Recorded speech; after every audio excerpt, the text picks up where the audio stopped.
This is Twit. The Linux Foundation announced the formation of an alliance, the AllSeen Alliance, which is dedicated to building an open universal development framework for the Internet of Things, or they call it the Internet of Everything. AllSeen will be built on Qualcomm's AllJoin technology, which allows devices to talk together regardless of whether they're using Wi-Fi, Bluetooth, Zigbee, or some other protocol.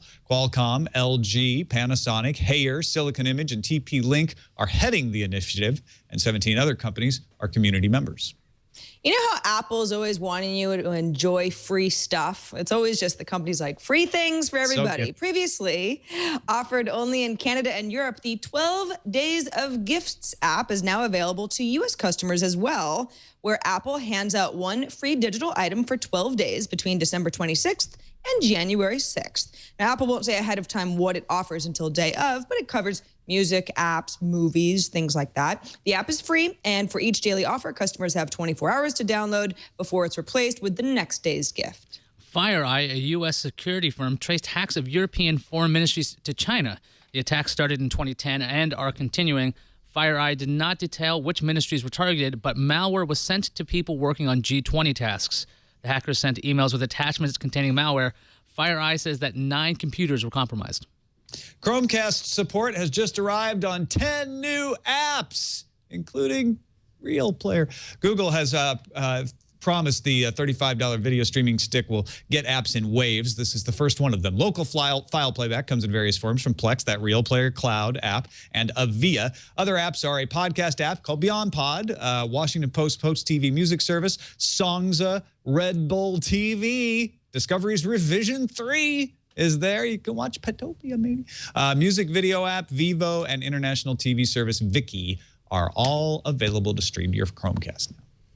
The Pirate Bay moved to Caribbean island San Martin this summer. You might remember that. But Torrent Freak reports that domain is already being seized by authorities at the behest of copyright holders. However, the piratebay.ac is already up and running. That's Ascension Island. It's a little volcanic place you may not have heard of. But that's apparently only temporary as the company shifts to Peruvian-registered the piratebay.pe, which is where, at least for now, it plans to operate for the long term. The group already has numerous other domain names in reserve, so we might be playing, hey, where's that domain from, for a while now. CyanogenMod released a new screen recording app called Screencast in the Google Play beta channel. If you want to use the app, you're going to have to jump through a few hoops. First, your device has to be running CyanogenMod 11 nightly build. Then you have to join the CyanogenMod Google Plus community, and then you can join the beta program. CyanogenMod is also getting built-in tools to encrypt SMS and messaging based on the text-secure protocol. Encrypted SMS comes in CM 10.2.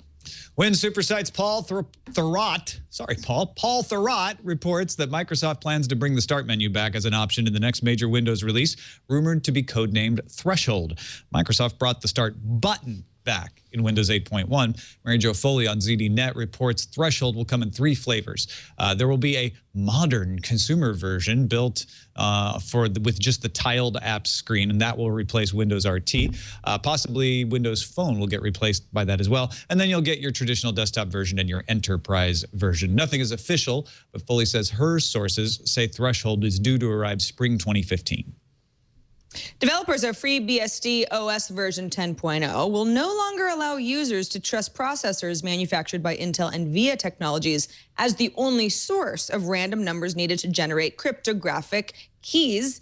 Those are the things that are difficult to crack by government spies and other adversaries. Okay, so why is FreeBSD doing this? Well, secret documents leaked by former NSA subcontractor Edward Snowden says that the U.S. spy agency is able to decode encrypted traffic. Publications like the New York Times, The Guardian, ProPublica all report agencies like the NSA have defeated encryption technologies by working with chip makers to insert backdoors or cryptographic weaknesses in their products.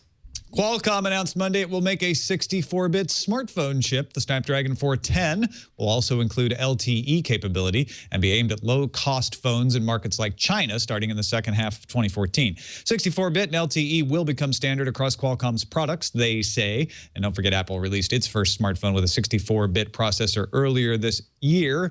Intel has 64-bit mobile chips available as well.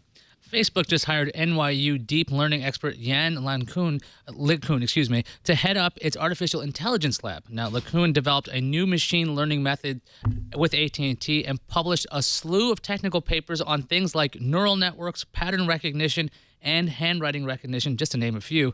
LeCun will remain as NYU professor part-time while serving as the director of Facebook's AI lab.